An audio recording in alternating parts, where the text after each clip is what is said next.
Middle East may be closer to another major war than most people realize. Because while the world is hearing the word ceasefire, what's happening behind the scenes tells a much darker story. Right now, the United States and Iran are entering high-stakes negotiations that could decide whether this conflict ends peacefully or explodes into something far bigger.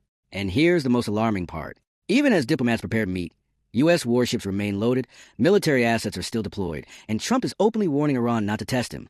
This is not normal diplomacy. This is peace talks being held with a gun on the table. I believe the ceasefire may already be unraveling before negotiations even begin. Because if these talks fail, the consequences won't stay in the Middle East. They could impact oil prices, global markets, U.S. politics, and the wider balance of power worldwide. So here's what's happening. After weeks of escalating hostilities involving the United States, Iran, Israel, and Iranian-backed regional forces, a temporary ceasefire was announced earlier this week. On paper, it looked like a breakthrough.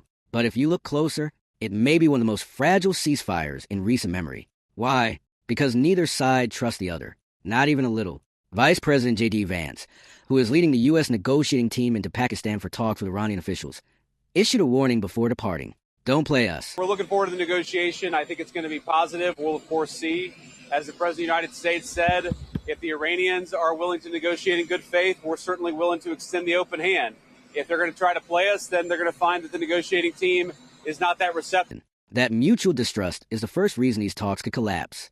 But it gets worse, because while negotiations are being prepared, military operations in the region have not fully stopped. Israeli strikes in Lebanon are reportedly continuing. Iran says those attacks directly undermine the ceasefire. Israel says Lebanon was never part of the agreement. Read that again. The parties may not even agree on what the ceasefire actually includes.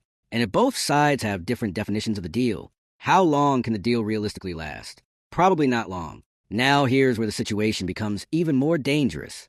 At the center of this negotiation is one of the most strategically important locations on Earth, the Strait of Hormuz. If you don't know why that matters, roughly 20% of the world's oil supply moves through that narrow waterway. That means if Iran restricts shipping there again, oil prices could surge almost instantly, global inflation could spike, and markets worldwide could react violently. In other words, this is no longer just a Middle East issue. It's a global economic issue, and Trump knows it. That's reportedly one reason the administration is pushing so aggressively for a broader deal. But here's what most people are missing. Trump isn't just negotiating for a ceasefire. He's trying to solve multiple crises at once. Because according to reports, the administration also wants the release of detained Americans currently held in Iran, broader nuclear guarantees, reduced proxy attacks in the region, and long-term stability in the Gulf. That is an enormous amount of demand in one negotiation. And historically, the more issues you pile into a peace process, the harder it becomes to secure agreement. So while headlines may frame this as ceasefire talks, this is really a broader geopolitical showdown over the future of U.S.-Iran relations. And perhaps the biggest wild card in all of this is Donald Trump himself. Because Trump is trying to walk a very difficult line. On one hand, he wants to project strength. He wants Iran to believe military force remains a real possibility. That's why U.S. assets remain on standby.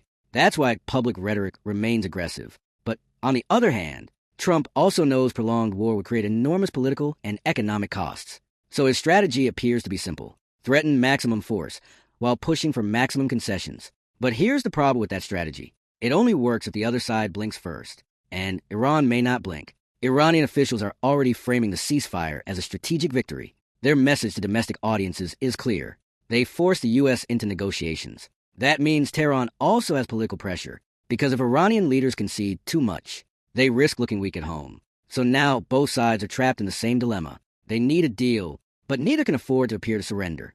And that's what makes this so dangerous. Because the most unstable negotiations in history are the ones where both sides need compromise, but neither side can publicly accept it. Now, let's talk about Pakistan. Because one of the most surprising parts of this entire story is that Pakistan has emerged as the key mediator. According to multiple reports, Pakistani officials played a major role in helping secure the temporary truce and are now hosting the negotiations. That's a significant diplomatic moment. But mediation can only do so much. Pakistan can host the talks. Pakistan can encourage dialogue. Pakistan can pressure both sides. But Pakistan cannot force trust where trust doesn't exist. And right now, trust is almost non-existent. Then there's the military wild card no one can fully control. Proxy groups. Even if Washington and Tehran strike a deal, can they control every militia, commander, or allied force in region? Probably not. And that means, one, unauthorized strike, one rogue attack, one missile launched by mistake could collapse everything overnight. That's the terrifying reality here. Even success may not guarantee peace, and failure could mean immediate escalation. Now, if these talks do succeed, here's what likely happens. A longer-term ceasefire framework is announced. Partial sanctions discussions begin. Detained Americans may be released. Shipping lanes stabilize. And oil markets calm down. But if they fail, that's where things get ugly. Because Trump has already hinted military action remains ready. Iran has warned it will retaliate forcefully against any renewed attacks. And regional proxy forces remain fully active, which means the next breakdown could be larger than the last.